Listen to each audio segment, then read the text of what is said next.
city was already under Zenobia's control. I had to admire her efficiency.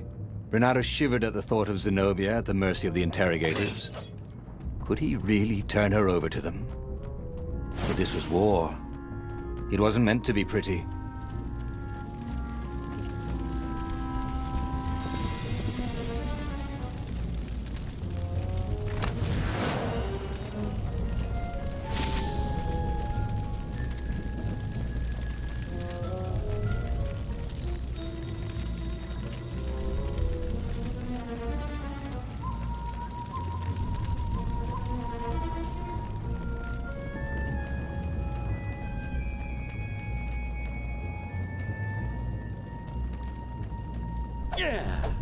Renato checked to make sure his sword was still working. Yep.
He was sort of yanking his own chain, wasn't he?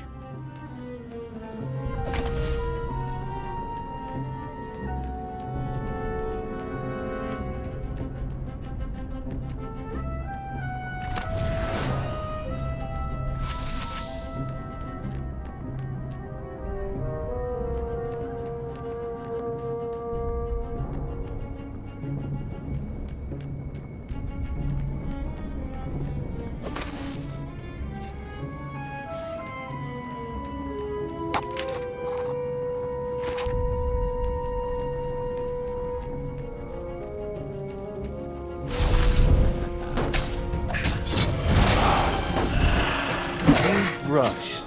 Aww.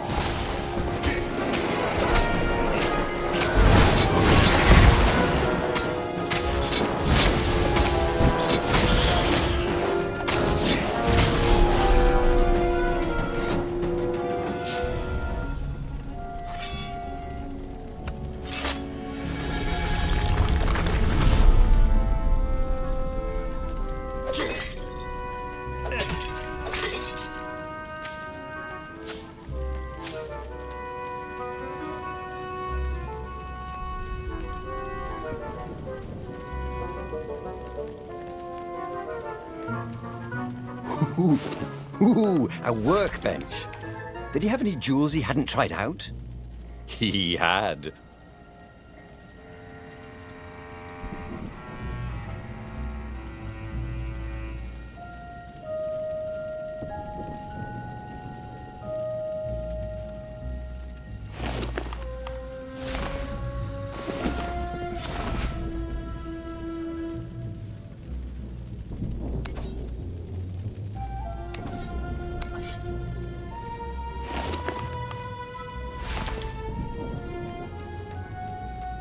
You couldn't hack this kind of firewall. You had to warm it up to you.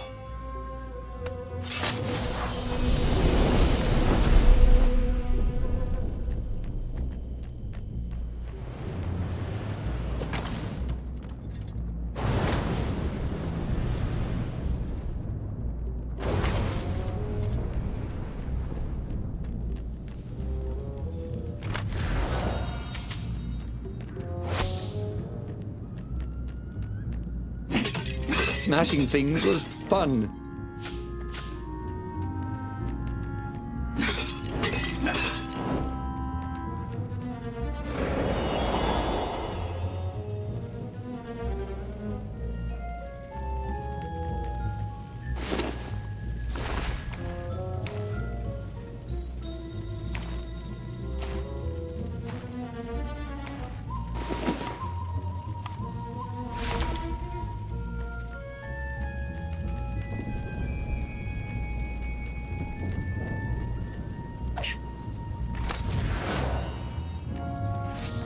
That ought to be enough for a proper sword, he thought.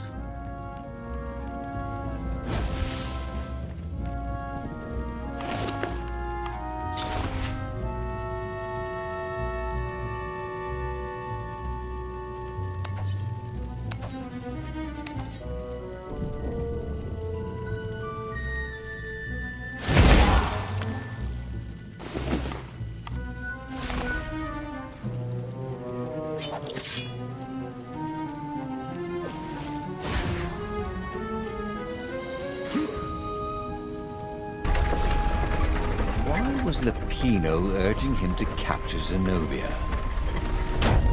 Obviously it was a trap.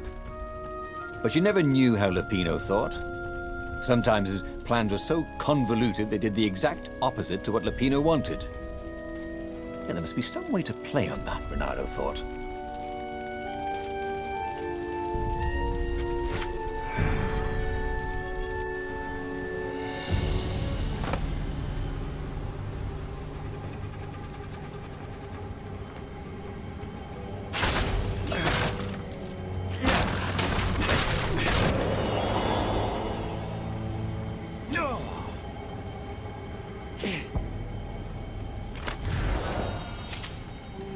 His sword food teacher used to say power gems were cheating.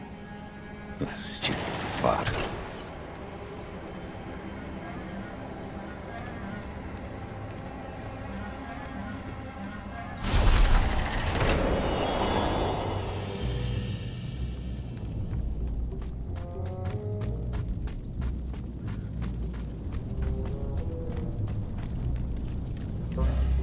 So, what's this plan of yours?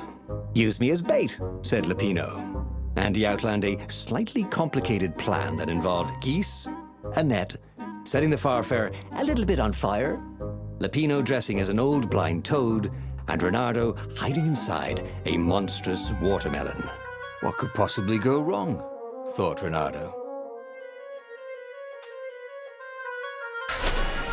Oh, this is gonna be fun, said Lupino, as he ran to go set up his marvelous plan.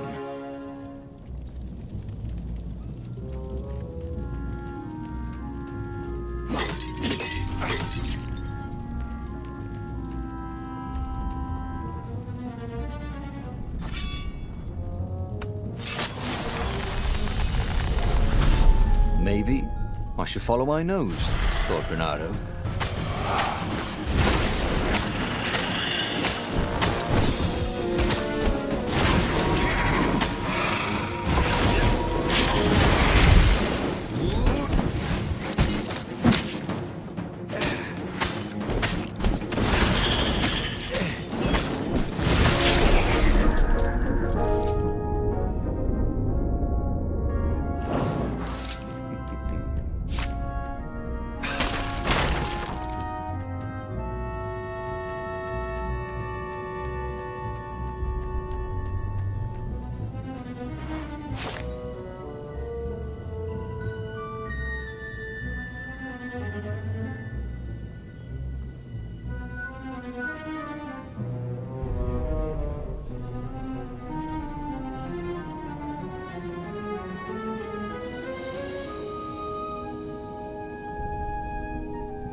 There was blood on this one, so it hadn't saved its owner.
Renato felt dubious about the whole plan. With every step, he was waiting for it all to go horribly wrong. But against all odds, Peppino's idiotic plan worked. Zenobia's ravens ran off after the geese, the net dropped, and Renato jumped out of the watermelon and put his sword to Zenobia's throat. Renato, she said, are those new scars? They look good on you. You never returned my velvet jacket. It was my favorite. You look stupid in velvet. Oh, what does an imperial princess know about style? Oh, get a room, you two, said Latino. But the fleet was coming on fast, so they put Zenobia on the Farfarer and took her east over the Nexus. She'd vanished from Swordfu School, from his life, without even saying goodbye, without ever telling him she was the Emperor's adopted daughter. Ah, Lapina was right, Renato thought reluctantly. She knows things. She recognized his look. You're taking me to the interrogators, aren't you? She said, wide-eyed. And then she jumped, with horror. Renato saw Zenobia plummeting. Then he saw the Nexus below them. Cats always land on their feet. Ah, she'll head for the Imperial outpost, yelled Lapino. You have to catch her.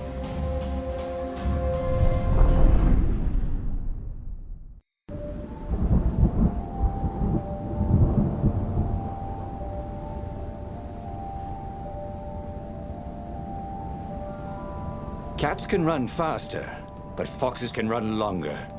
If he ran, he could head her off before she reached her minions at the outpost. Well, he did love a good chase.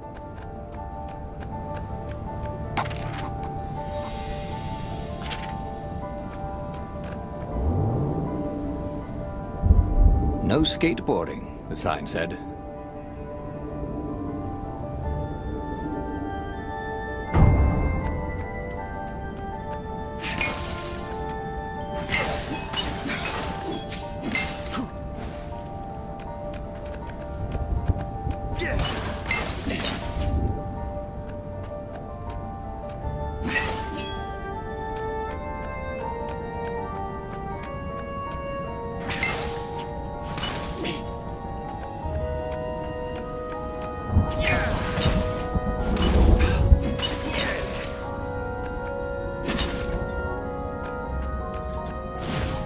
That was always a rush.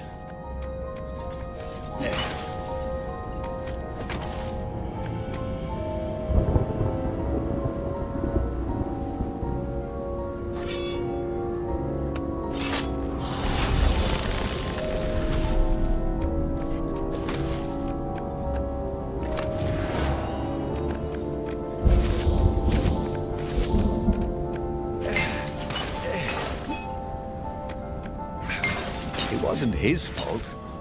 They looked so breakable.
Time to die, he thought. And it was.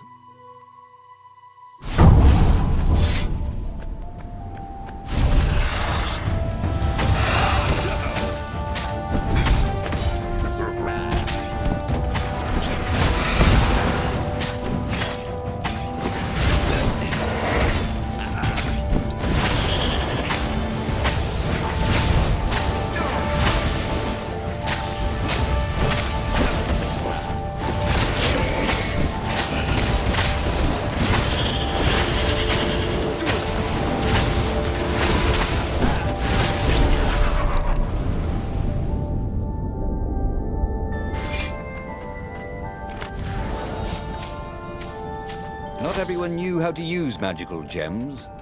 Of course, not everyone had magical gem gauntlets like he did.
He was closing on her.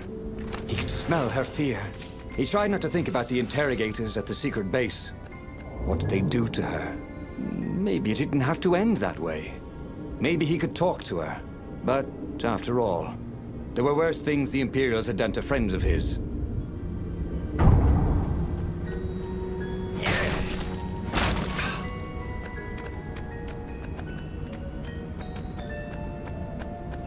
It would be fun to try out that one.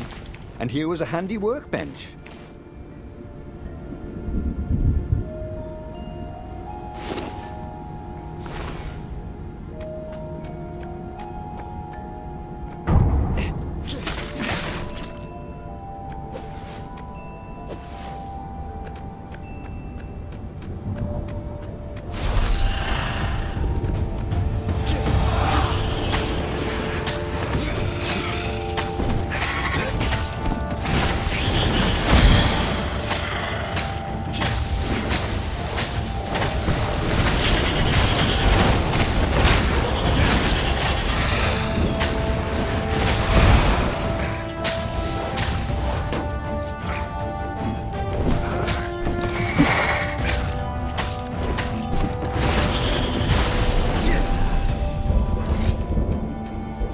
Bernardo reached the outpost. The Imperials there were no match for him. Soon after, Zenobia limped up the path. When she realized he was already in front of her, she didn't even try to run. Oh, you left without saying goodbye. Again, he said, "Please, I'm enjoying this a little too much," she said, shaken. Oh, spare us the chit-chat, would you? Said Lapino as he shackled her hands so she couldn't throw spells. She knows all his plans. all the way back to the Farfarer. Lapino nagged Renato about how the interrogators would pry all the intel out of Zenobia. How that would turn the tides in the imminent battle. All they had to do was take her to the rebels' secret base. Renato didn't like to think about what the interrogators would do to her. Couldn't he just talk to her?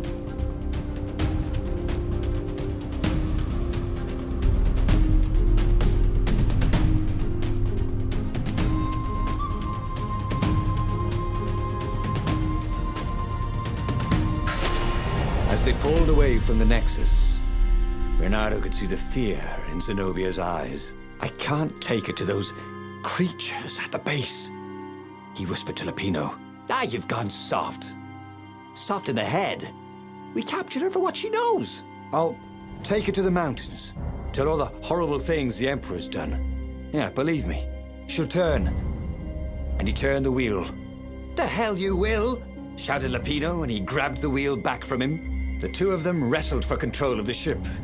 It shot off like a mad sparrow. Suddenly, Renato was falling.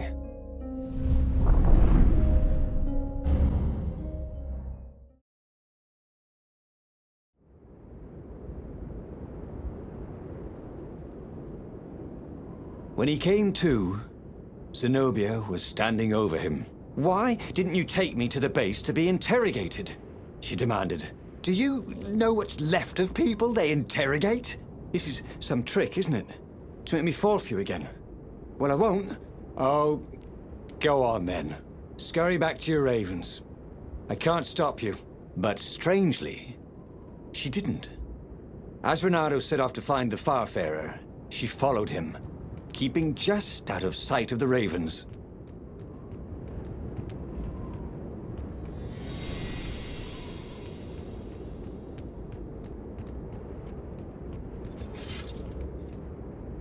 Hoped his hook didn't break.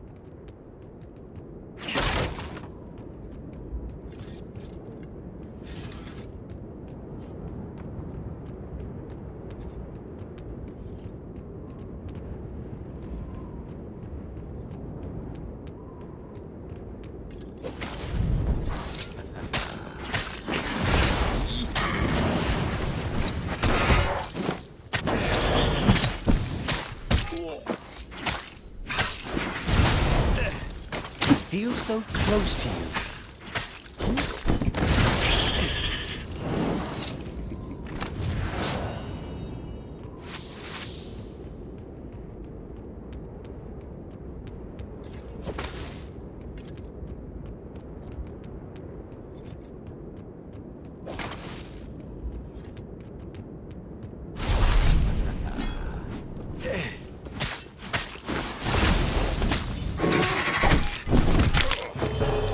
What dreams may come, he thought.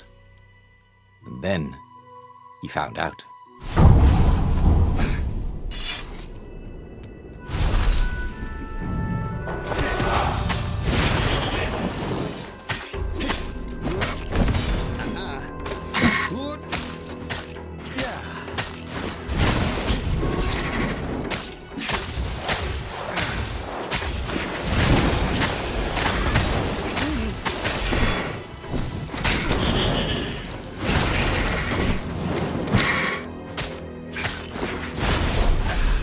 Renato felt ready to take on new powers.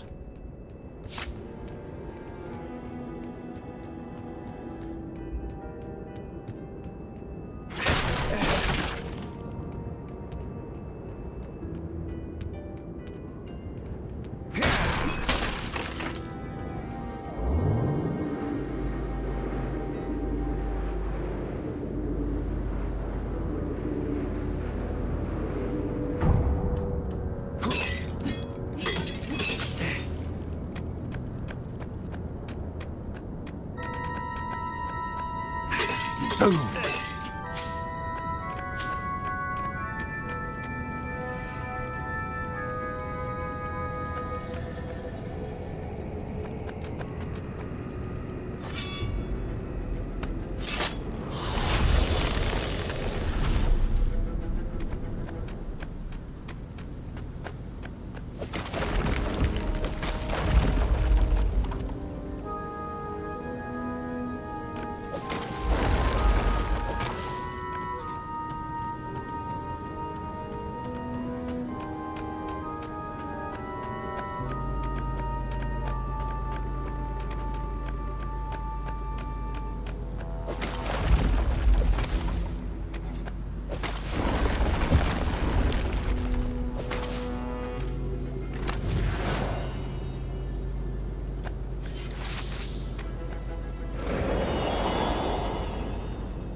once, Renato had been to a dungeon where all the chests were locked. It was awful.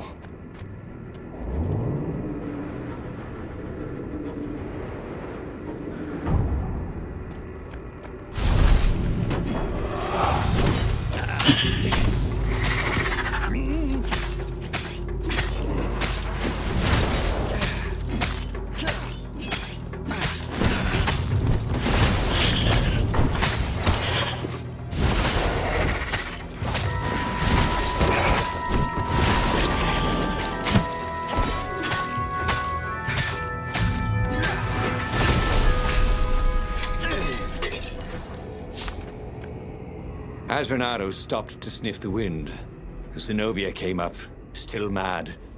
Did you really think you'd just talk me into betraying my father? Oh yeah, sure, that was exactly my plan. Then why aren't you even talking to me? Because I've never talked you into anything in my life. They're gonna court-martial you for letting me go. He caught a whiff of the Farfarer. Wet rope, tar, and a cask of Scobel ale he'd spilt last year. It was that way.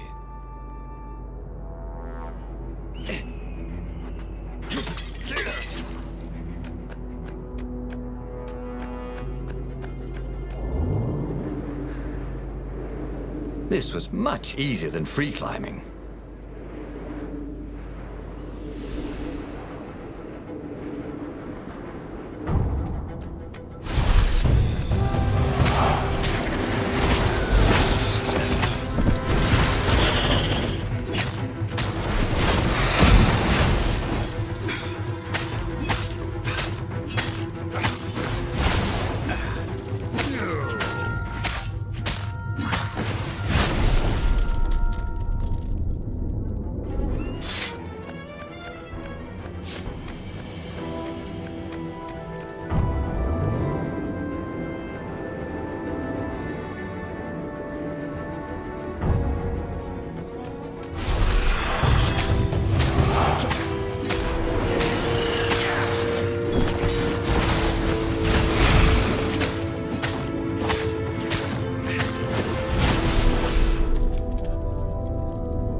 Where was the cake? He'd been promised cake.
Renato wondered if he should have taken Zenobia to the rebel base for real.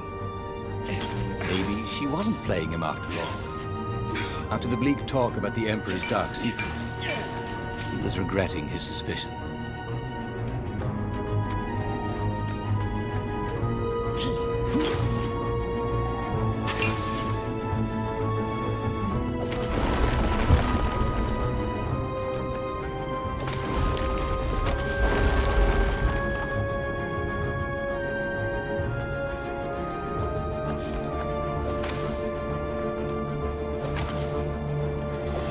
felt like Tarzan.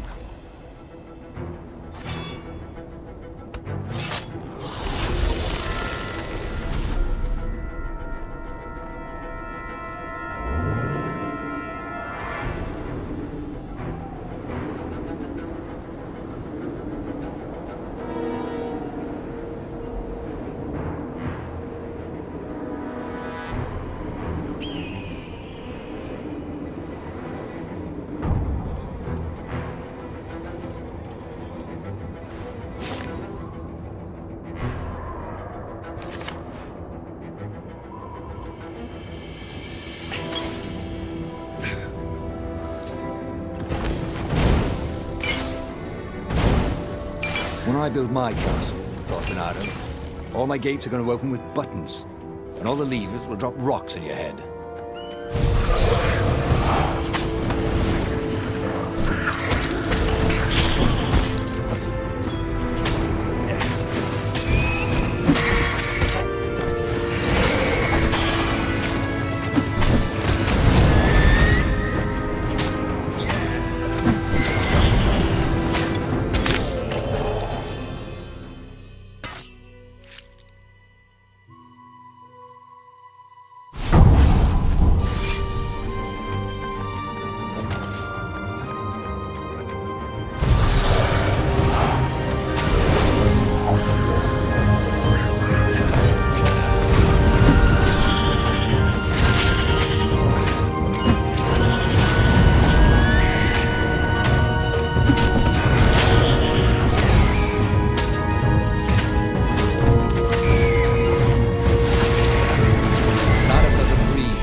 His armor.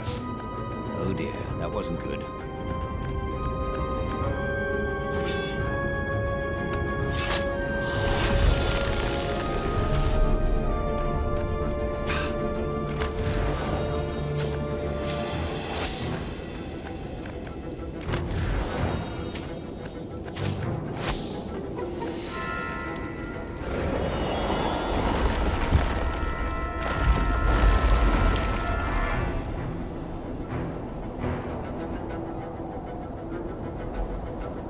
Sure enough, the Farfarer had crashed in some rocks.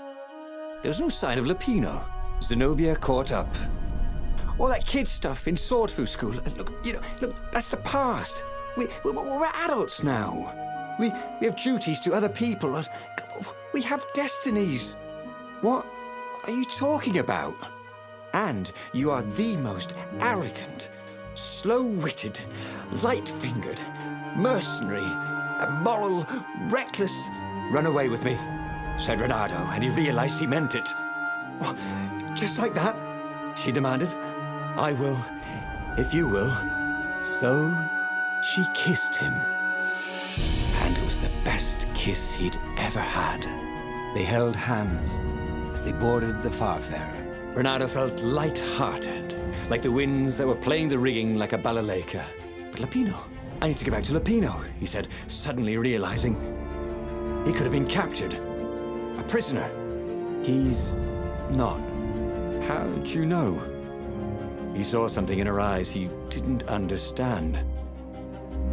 He fell, didn't he? Into the abyss. She looked away, wouldn't answer. But then a bolt smashed through the Farfarer's keel. The broken ship plummeted out of the clouds.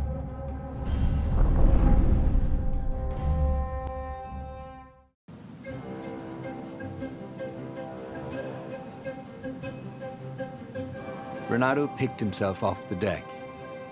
They were alive. We have to get to my private ship, she said. Do you trust me? I guess I must, he said. You go on ahead. Clear the path, she said. I can't kill my own soldiers. He wanted to say that he didn't trust her, that he had no idea what he was getting into. But he had no choice, did he? He was following his heart. That's what it means to be a hero. You had to follow your heart.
what happens if I go that way?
They paused to catch their breath. It was strange to be so close to her. "What are you thinking?" he asked. "I'm trying very hard not to think." "Me too," he said. Up ahead, he could see the thin silver of Zenobia's personal ship. It looked fast.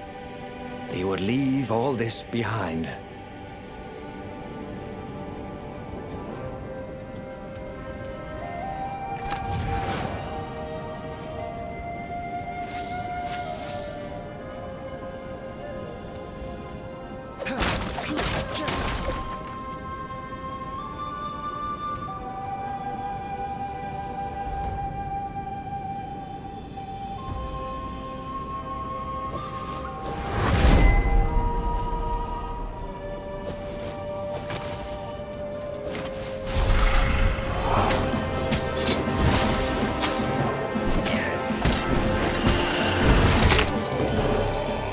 Should have faked left and then gone left, he thought. And then, he never thought again.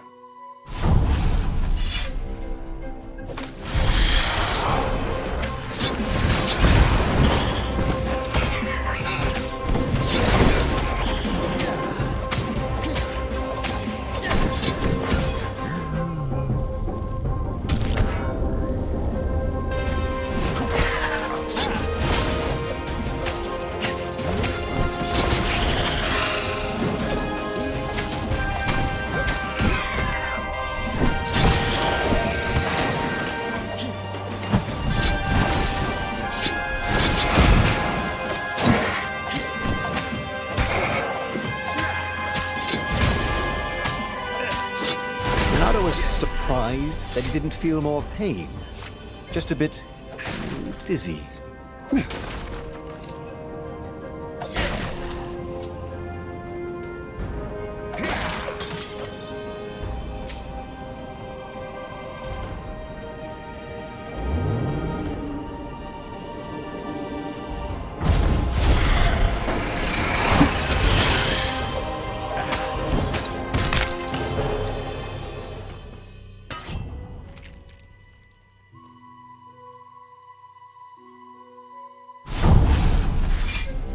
Can you guys actually tell each other apart? Because I'm thinking name tags.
there was an inscription.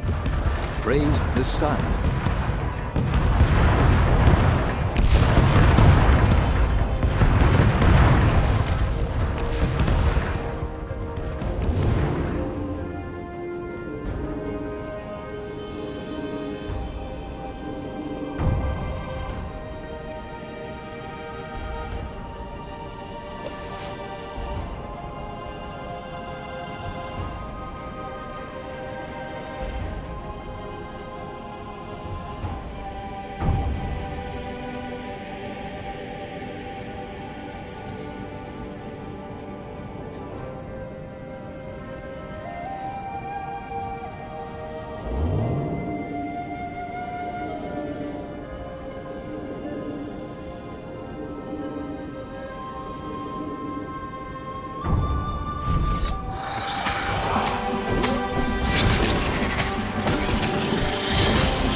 As they reached her ship, Renato suddenly felt a sharp pain in his stomach.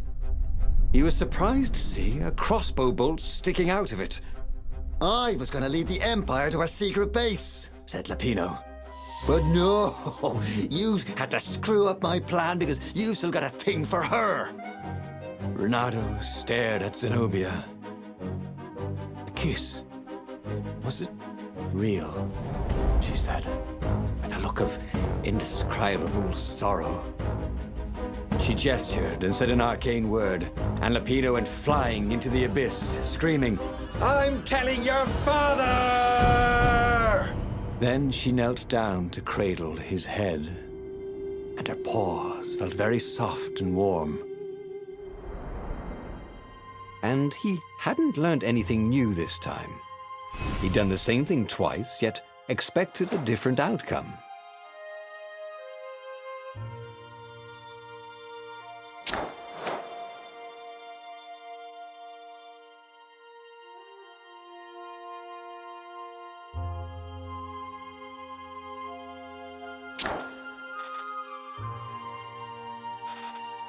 There would be a way to win.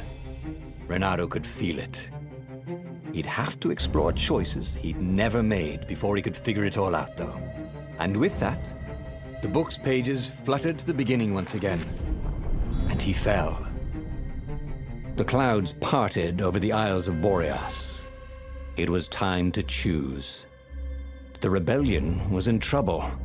Ravens were scouting for the secret rebel base. They needed a game changer. Pieces of the Sky Ripper had surfaced. Renato knew that using it could go catastrophically wrong, but he was sure he could figure out how to use it safely. Also, a temple had risen out of empty desert. The Iblis stone was hidden there. It was a dangerous artifact. It could corrupt its user into a bloodthirsty monster. Maybe he could find a way to use it, to take its power without surrendering to its wickedness. And also, his old friend Lapino needed rescuing. Of course, Renato had a pretty strong suspicion that Lapino had betrayed the rebellion.